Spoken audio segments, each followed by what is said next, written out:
Hey, hello guys. So sorry it's been so long. It's been really busy with work and the run up to Christmas and just everything just has been happening. So I'm really pleased to be back today. And I'm hoping this is the first of very many regular ones again. So sorry about the hi- hiatus, if that's how we say it. So just a quick reminder: this is Roald Dahl the Witches, and I'm only reading this for entertainment and pleasure. This is all Roald Dahl's own work. Okay, let's get going. This chapter is called The Grand High Witch. The next day, a man in a black suit arrived at the house carrying a briefcase, and he had a long conversation with my grandmother in the living room. I was not allowed in while he was there, but when at last he went away, my grandmother came to me, walking very slowly and looking very sad. That man was reading your father's will, she said. What is a will? I asked her. It is something you write before you die, she said, and in it you say who is going to have your money and your property. But most important of all, it says who is going to look after your child if both the mother and father are dead. A fearful panic took hold of me. It did say you, Grandmama, I cried. I don't want to go somebody else, do I? No, she said. Your father would never have done that. He has asked me to take care of you for as long as I live, but but he has also asked that I take you back to your own house in England. He wants you to stay there. But why? I said. Why can't we stay here in Norway? You would hate to live anywhere else. You told me you would. I know, she said, but there are a lot of complications with money and with the house that you wouldn't understand. Also, it said in the will all of your family is Norwegian. You were born in England and you have started your education there, and he wants you to continue going to English schools. Oh, Grandmama, I cried, you don't want to go and live in our English house. I know you don't. Of course I don't, she said, but I'm afraid I must.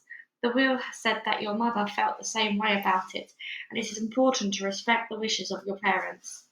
There was no way out of it. We had to go to England, and my grandmother started making arrangements at once. Your next school term begins in a few days, she said, so we don't have any time to waste. On the evening before we left for England, my grandmother got onto a favourite subject once again.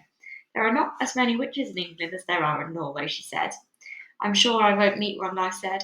I sincerely hope you won't, she said, because those English witches are probably the most vicious in the whole world.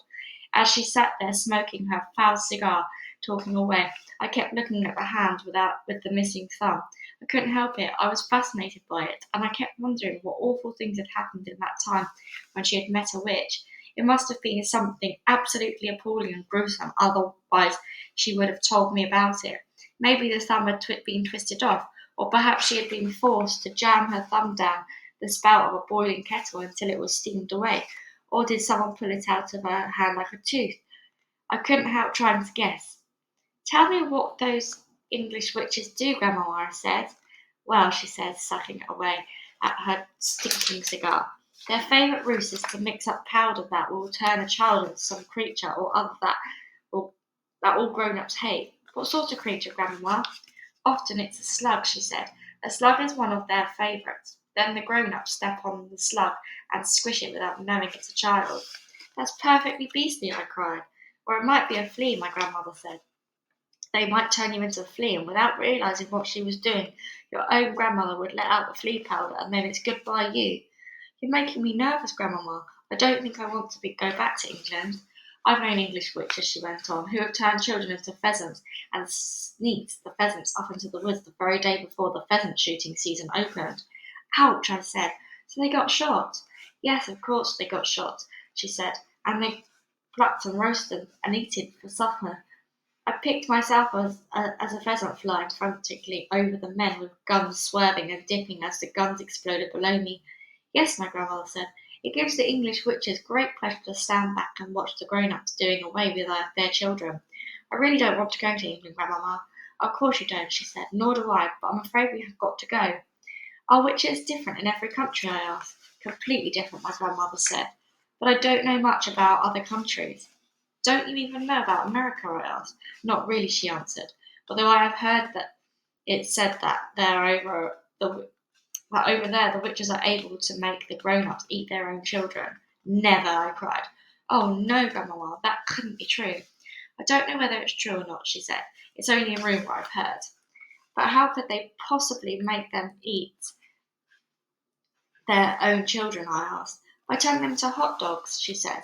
"That wouldn't be too difficult for a clever witch." "Does every single country in the world have witches?" I asked.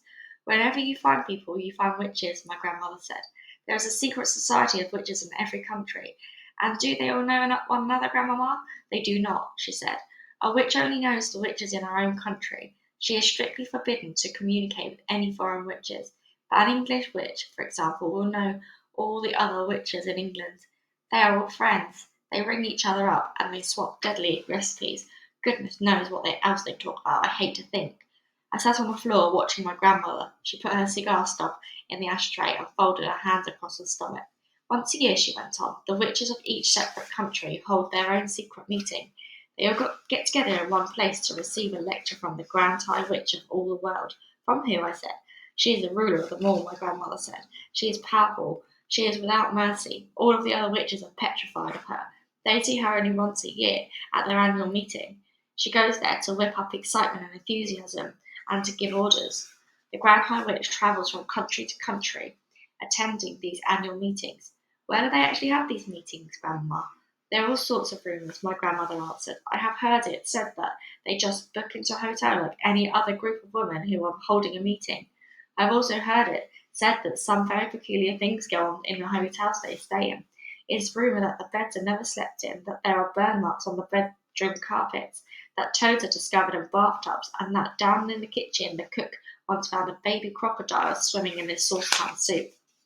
My grandmother picked up her cigar and took another puff, inhaling the foul smoke deeply into her lungs. "Where does the Grand High Witch live, and when she's at home?" I asked. "Nobody knows," my grandmother said. "If we knew that, then we could be rooted out and destroyed. Witchophiles all over the world would have spent their lives trying to discover the secret headquarters of the Grand High Witch." "What is a witchophile, Grandmama?" "A person who studies witches and knows a lot about them," said my grandmother said. "Are you a witchophile, Grandmama?" "I'm a retired witchophile," she said. "I'm too young to be active any longer, but when I was younger I travelled all over the globe trying to track down the Grand High Witch. I never came even close to succeeding." "Is she rich?" I asked. "She's rolling," my grandmother said, "simply rolling in money. Rumour has it that there is a machine in her headquarters which is exactly like the machine the government uses to print banknotes and you use. After all, banknotes are only bits of paper with special designs and pictures on them. Anyone can make them who has the right machine and the right paper. My guess is that the Grand High Witch makes all the money she wants and dishes out to witches." What about foreign money?"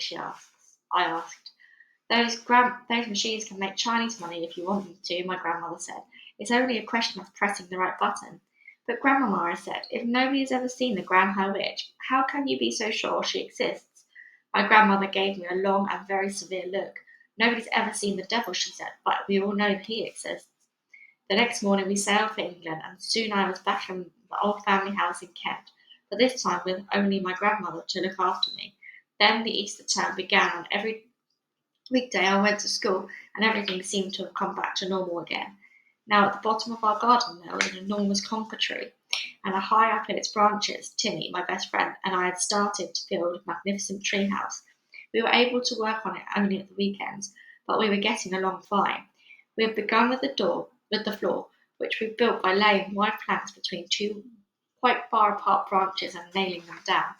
Within a month we had finished the floor. Then we constructed a wooden railing around the floor, and that left only the roof to be built. The roof was a difficult bit. One Saturday afternoon, when Timmy was in bed with flu, I decided to make a start on the roof all by myself. It was a lovely being high up there in that conker tree, all alone with the pale young leaves coming out everywhere around me. It was like being in a big green cave, and the height made it extra exciting. My grandmother had told me that if I fell I would break a leg, and every time I looked down I got a tingle along my spine. I worked away, nailing the first plank on the roof. Then suddenly, out of the corner of my eye, I caught a sight of a woman standing immediately below me. She was looking up at me and smiling the most peculiar way. When the most people smile, their lips go out sideways. This woman's went upwards and downwards, showing all her front teeth and gums. The gums were like raw meat. It's always a shock to discover that you are being watched when you think you are alone. And what was this strange woman doing in our garden anyway?